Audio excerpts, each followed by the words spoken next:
আমার মতো কে কে আছেন যাদের চা দিয়ে রুটি খেতে মজা লাগে? শুধু যে চায় খেয়েছি তা নয়, লেকের পাড়ে কিন্তু খুব মজার কফিও খেয়েছি। তার সঙ্গে এই ভয়ঙ্কর ভয়ঙ্কর রাইডগুলো এনজয় করেছিলাম।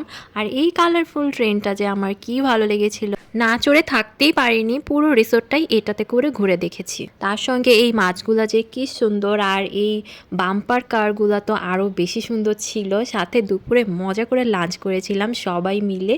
আর এই সাফারি পার্কে গিয়ে তো আমার এত ভালো লেগেছিল, সব প্রাণীগুলোকে একদম কাছ থেকে দেখেছি। তারপর এই তীব্র গরমের অস্থিরতা কাটাতে সবাই মিলে খেয়েছিলাম আইসক্রিম। আসসালামু আলাইকুম everyone, this is me Tanima. Welcome back to my new blog. আশা করি সবাই খুব ভালো আছেন, আমিও আলহামদুলিল্লাহ খুব ভালো আছি। আজকের ব্লগটা কিন্তু খুবই ইন্টারেস্টিং। প্রথমে টাইটেল দেখে কিন্তু বুঝে নিয়েছেন আপনারা যে কত কিছু করেছি আজকে। আমার অ্যাক্টিভিটিস অনেক বেশি ছিল, তো অবশ্যই কিন্তু আপনারা ফুল ব্লগটা দেখবেন। আর আমার চ্যানেলটিতে প্লিজ সাবস্ক্রাইব করে দিবেন, আর এখনই কিন্তু ভিডিওতে লাইক কমেন্ট শেয়ার করে দিবেন। আজকে আমরা গ্রুপ ট্যুরে যাচ্ছি, এই জন্য সকালবেলায় ঘুম থেকে উঠে রেডি হয়ে বের হয়ে গিয়েছিলাম আর ব্রেকফাস্ট করার জন্য চলে গিয়েছিলাম আল করিম হোটেলে। এখানে আমরা অর্ডার করেছিলাম চিকেন স্যুপ, মিক্সড ভেজিটেবল আর নান রুটি। এই খাবারগুলো মোটামুটি ভালোই ছিল, আমার কাছে বেশ ভালোই লেগেছিল। তবে সকালবেলা তো এই জন্য ঘোরাঘুরির এক্সাইটমেন্টে আর খাওয়া দাওয়া অত বেশি ভালো লাগছিল না। বাট এখানকার চাটা খুবই মজা ছিল, মানে চাটা ফুল এনজয় করে খেয়েছি, এত ঘন আর এত মজার। তো অনেকদিন পরে ভালো একটা চা খেয়েছিলাম, আর এই চাটার সঙ্গে নান রুটি কম্বিনেশনটা খুবই ভালো লাগছিল। আমি তো নান রুটি দিয়ে চুবিয়ে চুবিয়ে চাটা খাচ্ছিলাম, খুবই ভালো লাগে। আপনাদের কার কার এটা ভালো লাগে অবশ্যই কিন্তু কমেন্টে জানাবেন। খুব সুন্দর করে নাস্তা করে আমরা সবাই মিলে রওনা দিয়ে দিলাম। আজকে কিন্তু খুবই গরম ছিল, বাট তারপর আমাদের এনার্জি অনেক হাই ছিল। তবে আমরা ভুল করেছিলাম, যদি আরও সকালে রওনা দিতাম অথবা আর একটু লেট করে রওনা দিতাম তাহলে হয়তো ভালো হতো। কারণ আমরা যেই টাইমে পৌঁছেছিলাম সেটা ছিল একেবারেই ঠিক দুপুর টাইম, মানে 12:30 একটা মতো বেজেছিল। ও আপনাদের তো বলাই হয়নি যে আজকে কোথায় যাচ্ছি। আজকে যাচ্ছিলাম আমরা একটা গ্রামে।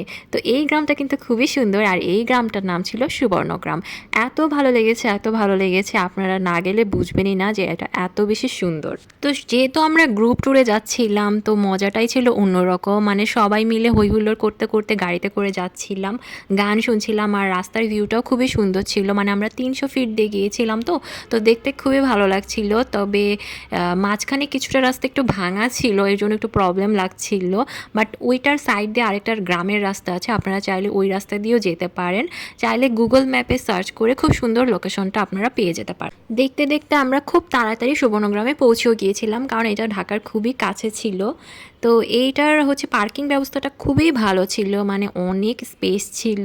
আর পার্কিং চার্জ ছিল 100 টাকা। রিসোর্টের এন্ট্রি ফি ছিল 300 টাকা, মানে অ্যাডাল্টের জন্য, আর বাচ্চাদের জন্য ছিল 200 টাকা। বাট 2 বছরের নিচে বাচ্চাদের জন্য একদমই ফ্রি ছিল। আমি আপনাদেরকে পুরো চার্টটা দেখিয়ে দেবো একটু পরেই, আপনারা দেখতে পাবেন। আর আজকে অনেক ভিড় ছিল, মানে এখন তো ঈদের টাইম চলছে, এই জন্য অনেকটাই রাশ ছিল। মানে এত মানুষ কোথা থেকে আসে, বাট রিসোর্টটা এত বড় ছিল যে বোঝাই যাচ্ছিল না যে এত মানুষ এখানে আছে। আপনারা ফুল ব্লগটা দেখলেই বুঝতে পারবেন যে এইটা এত বড়। প্রথমে অনেকগুলা সিঁড়ি দিয়ে উঠলাম, তারপরে অনেকগুলা সিঁড়ি দিয়ে নামলাম, মানে সিঁড়ির পরে সিঁড়ি আসছিল। এরপরে এভাবে করতে করতে আমরা রিসোর্টের ভিতরে পৌঁছে গেলাম।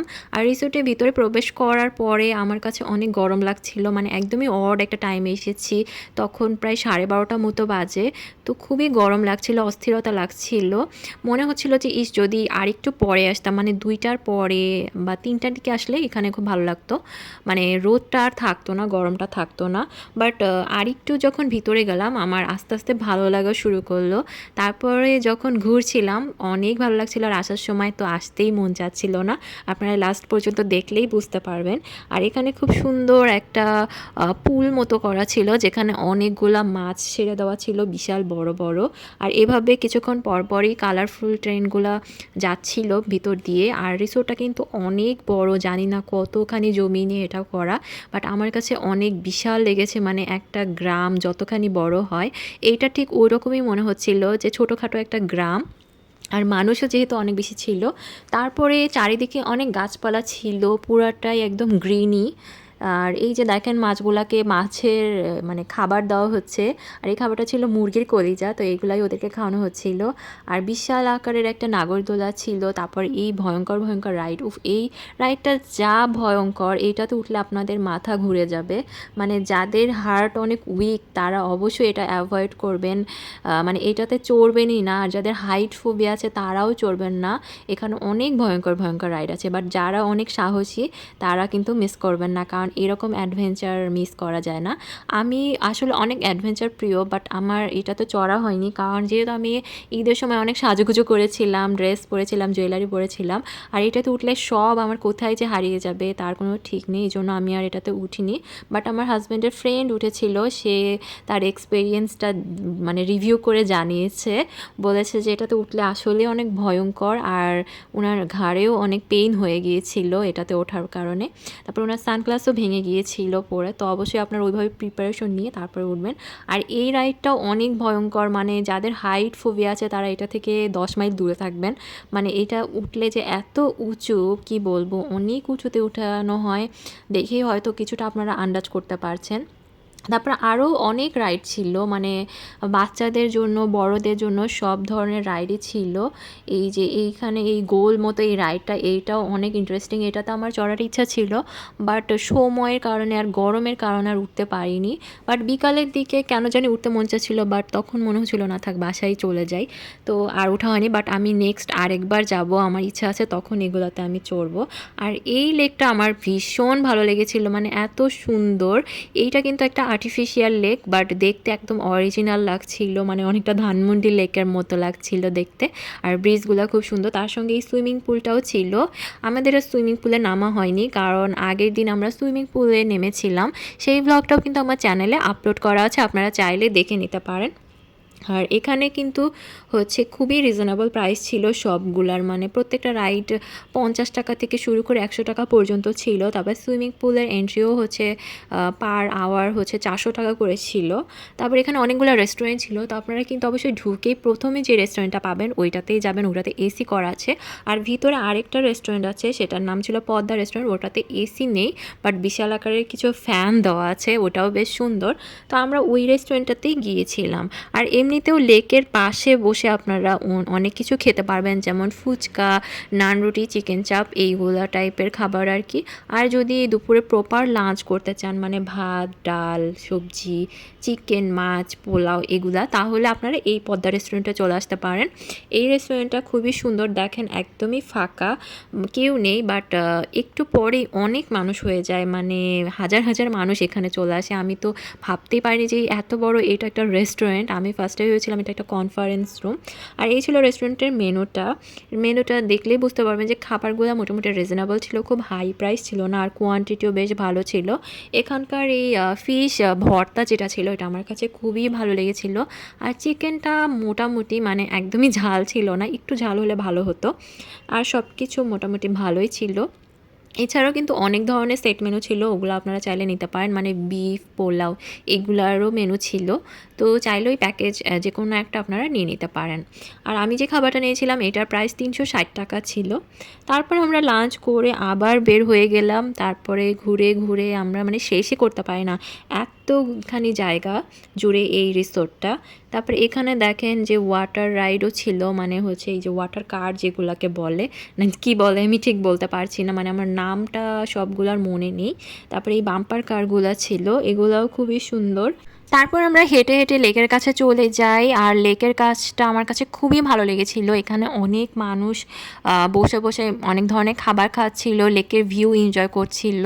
আমার কাছে এই জায়গাটাও খুবই সুন্দর লেগেছিল। আর লেকটা কিন্তু বিশাল বড়, পুরো লেকটা হেঁটে শেষ করা যায় না, তো আপনারা চাইলে হচ্ছে ওদের যেই বাস মানে কার যেটা আছে, ছোট কার বা হচ্ছে বাগি বলতে পারেন, ওগুলা নিয়ে নিতে পারেন, অথবা ট্রেন নিয়ে নিতে পারেন। আবার চাইলে সাফারি পার্কে গিয়ে ওইখান থেকেও আপনারা পুরো লেকটা ঘুরে দেখতে পারেন। আর চাইলে স্পিড বোটে উঠতে পারেন, তাহলে তো আরও সুন্দরভাবে লেকটা ঘুরে দেখতে পারবেন। তো এই যে আমি লেকের কাছে ঘুরে ঘুরে ভিডিও করছিলাম, ছবি নিচ্ছিলাম। মানে এত সুন্দর, পুরা মনটা মানে একদম ভালো হয়ে যাবে আপনার, এত সুন্দর। ফ্যামিলি নিয়ে আসতে পারেন, ফ্রেন্ড নিয়ে আসতে পারেন, খুবই ভালো, মানে সব কিছুর জন্য পারফেক্ট জায়গা এটা। আর আমি মনে হয় না এত সুন্দর রিসোর্ট আর কোথাও দেখেছি, আমার দেখার মতে এই রিসোর্টটা অনেক বেস্ট লেগেছে। এখানে লেকের পাড় থেকে আমি কফিও নিয়ে নিলাম। কফির প্রাইস হচ্ছে 40 টাকা করে ছিল মেবি। কফিটা বেশ ভালোই ছিল, কফিটা খেয়ে আরও মনটা চাঙ্গা হয়ে গেল। আর এইখানে লেকে কিন্তু একদমই ময়লা ফেলা যাবে না, ময়লা ফেললে কিন্তু জরিমানা দিতে হবে। আর লেকের পানিতে তো নামাই যাবে না, সেটাও হচ্ছে নিষেধ করা আছে। তারপরে আমরা উঠতে উঠতে একটা ব্রিজের উপরে উঠে গেলাম, মানে এখন আমরা সাফারি পার্কে যাব। ওইখানে গিয়ে জানি না কী হবে, সেটা আপনারা দেখবেন অবশ্যই ফুল ব্লগটা, ঠিক আছে? তো এইখানকার ভিউটাও অনেক সুন্দর, মানে অদ্ভুত সুন্দর লাগছিল। আর সাফারি পার্কে ঘোরার জন্য ওরা এরকম একটা গাড়ি প্রোভাইড করছিল। এখানে টিকিট করে যেতে হয়, তো টিকিট প্রাইস মেবি 50 টাকা বা 100 টাকা ছিল, আমার ঠিক খেয়াল নেই। তো এই গাড়িতে চড়ে রাইডটা আমার কাছে বেশ ভালো লাগছিল। এখানে কিন্তু আপনারা চাইলে হর্স রাইডও করতে পারেন, সেইটারও ব্যবস্থা আছে।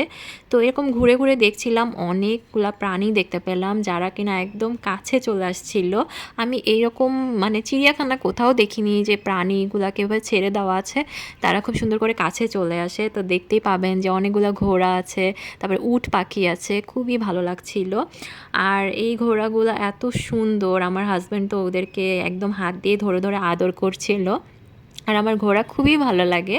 তাছাড়াও এই উট পাখিটাও দেখেন একদম দৌড় দিয়ে দিয়ে চলে আসছিল, এত সুন্দর, অনেক কিউট, তাই না? আর ও দেখেন কীরকম একটা অ্যাটিটিউড করবে, তারপরে চলে যাবে। ওকে মনে হয় একটু বাউন্ডারির মধ্যে রাখা হয়েছে, মনে হয় কাউকে অ্যাটাক করেছিল। আর বাকিগুলা সব ছেড়ে দেওয়াই ছিল। তারপর বিশাল বড় একটা, এটাকে কি বলে, ষাঁড় না কি জানি না, এগুলোও হচ্ছে এখানে ছিল। তারপর অনেকগুলো হরিণও ছিল, অনেক হাঁস ছিল। তো খুব এনজয় করছিলাম, এই মোমেন্টটা আমি অনেক বেশি এনজয় করেছি, কারণ এটা আমার জন্য ফার্স্ট টাইম ছিল। আর এই যে গাড়ির পাশে এইভাবে খাবার দাও, ওরা কিন্তু এখান থেকে এসে খাবার খাচ্ছিল, দেখেন কত কিউট, তাই না? এখানে আমি এত বড় একটা মানুষ হয়েও আমার এত ভালো লাগছে। আর বাচ্চারা আসলে তো ওরা আরও বেশি এনজয় করবে, আর এভাবে লাইভ হচ্ছে প্রাণীগুলোকে ধরতে পারবে, দেখতে পাবে, ওদের কাছে আরও বেশি ভালো লাগবে। তো আপনারা চাইলে বাচ্চা নিয়েও চলে আসতে পারেন, খুবই এনজয় করবে তারা। তো এখানে কিন্তু সুইমিং পুলেও আপনারা চাইলে নামতে পারেন। আর সুইমিং পুলে নামতে হলে কিন্তু অবশ্যই আপনারা কস্টিউম নিয়ে আসবেন, পলি ব্যাগ নিয়ে আসবেন, টাওয়াল নিয়ে আসবেন, এগুলো খেয়াল করবেন। আর চাইলে কিন্তু আপনারা এখানে রুমও নিয়ে নিতে পারেন। তো রুম নিতে হলে কিন্তু আগে থেকে বুক করে নিতে হবে। এখানে রুম কস্টটাও খুবই কম ছিল, মানে রিজনেবলই ছিল। চাইলে সারাদিনের জন্য নিতে পারেন, আবার নাইট স্টেও চাইলে করতে পারেন। আমার তো খুবই ইচ্ছা যে এখানে একদিন নাইট স্টে করব। আপনারা ছুটি পেলে কিন্তু অবশ্যই এই জায়গাটায় একবার হলেও আসবেন, একদমই মিস করবেন না। মানে আমার মনে হয় যে একবার হলেও এই জায়গাটা ভিজিট করা উচিত, জায়গাটা আমার এত ভালো লেগেছিল। তো আমাদের চিড়িয়াখানা ঘোরা মোটামুটি শেষ, এখন আমরা হচ্ছে স্পিড বোটে উঠবো। আর দেখেন এত ভিড় হয়ে গেছে, মানে ঈদের সময় তো এখন একটু কনসিডার করতে হবে এই ভিড়গুলোকে। এরপর আমরা সবাই লাইফ জ্যাকেট পরে স্পিড বোটে উঠে গেলাম। আর এখানে উঠতে আমাদের পার পারসন 100 টাকা করে নিয়েছিল, আমরা যেহেতু 10 জন ছিলাম, তো মোটামুটি পুরো একটা স্পিড বোটই আমাদের লেগেছিল। তো স্পিড বোটে উঠে আমি প্রচুর এনজয় করেছি, এত ভালো লেগেছিল। পুরো লেকটা আমরা স্পিড বোটে করে ঘুরেছিলাম, খুবই ভালো লাগছিল। আর বিকাল টাইম ছিল তো, রোদ ছিল না, এই জন্য আরও বেশি এনজয় করছিলাম। তারপর স্পিডবোট ঘোরা শেষ হলে আমরা সবাই মিলে আইসক্রিম নিয়ে নিলাম, আইসক্রিম সবাই খুব মজা করে খেলাম। আর এই জায়গাটা দেখেন কি সুন্দর, তাই না? তারপর আমাদের ঘোরাঘুরি মোটামুটি শেষ। এরপরে দেখেন কত বেজে গেছে, 6টা মতো বেজে গেছে। আমরা এসেছি সেই 12:30টার দিকে, আর এখন 6টা মতো বাজে। তা এখন আমরা বাসায় ফিরে যাব। যদিও বাসায় যেতে ইচ্ছা করছিল না, মনে হচ্ছিল এখানে রাতে থেকে যাই। আমার হাজব্যান্ডকে বলেছিলাম যে চলো রাতে থাকি এখানে, বাট আগে থেকে যেহেতু বুক করিনি, তো ওইটা আর এখন পসিবল না। তো আমার ব্লগটি আজকে এই পর্যন্ত, আশা করি আপনাদের ভালো লেগেছে। ভালো লাগলে কিন্তু লাইক, কমেন্ট, শেয়ার করবেন, আর আমার চ্যানেলটিতে সাবস্ক্রাইব করে দিবেন। দেখা হবে নেক্সট ব্লগে, সেই পর্যন্ত সবাই ভালো থাকবেন। আল্লাহ হাফিজ।